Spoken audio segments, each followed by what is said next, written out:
Olá, seja bem-vindo a mais um vídeo do nosso canal Alegrado no Senhor, em que nós estamos fazendo a meditação do livro da confiança. E já estamos no capítulo 3, na terceira parte do capítulo 3, onde nos fala: não devemos nos inquietar com o futuro. Vamos ler? Deus provê as nossas necessidades. Não vos inquieteis, diz o Senhor. Qual será o sentido exato desse conselho? Deveremos, para obedecer à direção do Mestre, negligenciar completamente os negócios temporais? Não duvidamos de que a graça peça às vezes a certas almas o sacrifício de uma pobreza estrita e de um total abandono à providência. É notável, entretanto, a raridade dessas ocasions. Os outros, como comunidades religiosas ou outros indivíduos, possuem bens, devem geri-los prudentemente. O Espírito Santo louva a mulher forte que soube governar bem a sua casa. Ela nola mostra no livro dos Provérbios, acordando bem cedo para distribuir aos criados a tarefa cotidiana e trabalhando também com as suas próprias mãos. Nada escapa à sua vigilância. Os seus nada têm a temer. Acharão todos, graças à sua previdência, o necessário, o agradável e até certo luxo moderado. Seus filhos a proclamam bem-aventurada e seu marido exalta-lhes as virtudes. A verdade, não teria louvado tão calorosamente essa mulher se não houvesse cumprido o seu dever. Cumpre, pois, não se afligir ocupando-se, embora razoavelmente, de seus afazeres, não se deixar dominar pela angústia de sombrias perspectivas do futuro e contar sem hesitações com o socorro da providência. Nada de ilusões. Uma confiança assim pede uma grande força de alma. Temos que evitar um duplo escolho, a falta e a demasia. Aquele que por negligência se desinteressa de suas obrigações e de seus negócios, não pode, sem tentar a Deus, esperar o auxílio excepcional. Aquele que dá às suas preocupações materiais o primeiro lugar de suas cogitações, aquele que conta mais consigo do que com Deus, engana-se ainda mais crassamente. Rouba assim ao Altíssimo o lugar que lhe compete em nossa vida. In medio statis virtus. Entre esses extremos encontra-se o dever. Se nós tivermos ocupado prudentemente de nossos interesses, a aflição pelo futuro importará desconhecimento e menosprezo do poder e da bondade de Deus. Nos longos anos que São Paulo, o eremita, viveu no deserto, trazia-lhe um corvo cada dia meio pão. Ora, aconteceu que Santo Antão viesse visitar o ilustre solitário. Conversaram longamente os dois santos, esquecidos em suas piedosas meditações da necessidade do alimento. Pensava neles, porém, a providência. O corvo veio, como de costume, trazendo, porém, dessa vez um pão inteiro. O Pai Celeste criou todo o universo com uma só palavra. Poderia ser-lhe difícil socorrer seus filhos na hora da necessidade? São Camilo de Leles havia se endividado para tratar dos doentes pobres.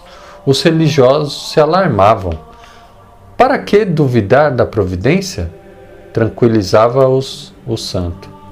Será difícil a Nosso Senhor dar-nos um pouco desses bens de que acumulou os judeus e os turcos, inimigos uns e outros da nossa fé? A confiança de Camilo não foi iludida. Um mês depois, um dos seus protetores legava-lhe, ao morrer, soma considerável. Afligir-se com o futuro é desconfiança que ofende a Deus e provoca sua cólera.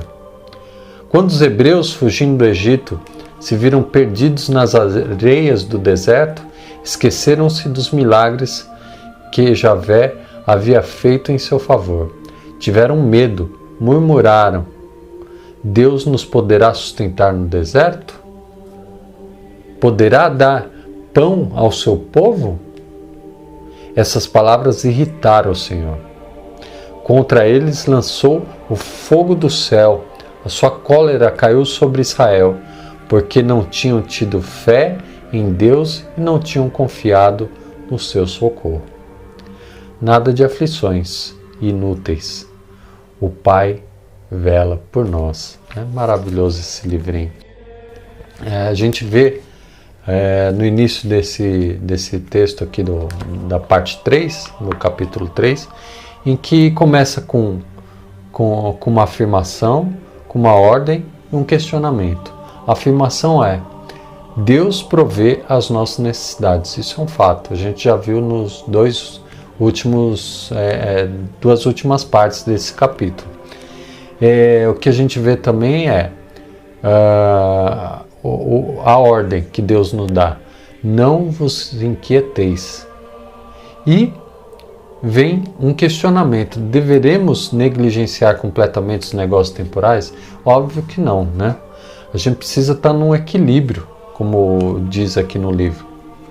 É certo que existem pessoas que têm o chamado, têm a vocação de abandonar tudo, viver da providência, completamente abandonada à providência divina, né?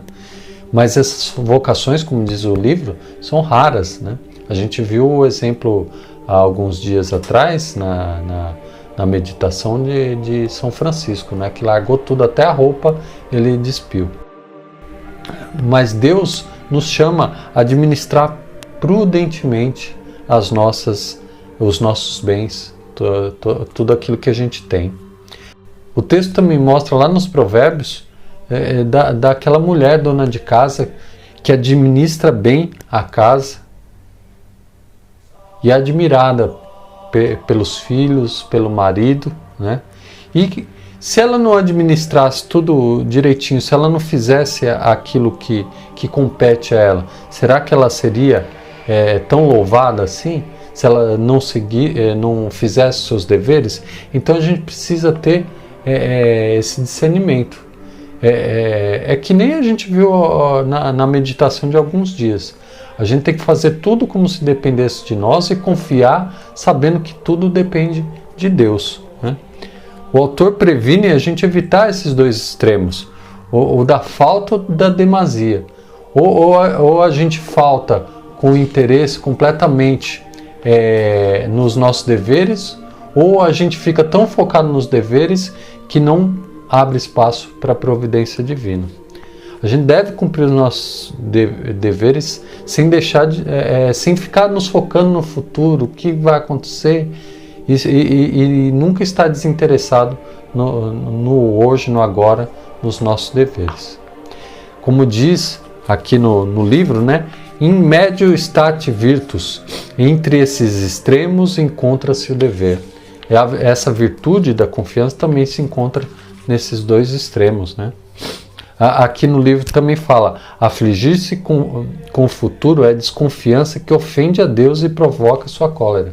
A gente não pode ficar tão focado, sempre focado no futuro, sem confiar na divina providência. Eu termino falando: nada de aflições inúteis, o Pai vela por nós. Se você gostou desse vídeo, clica em curtir, compartilhe e se não é inscrito, se inscreva, siga nas nossas redes sociais e Deus te abençoe.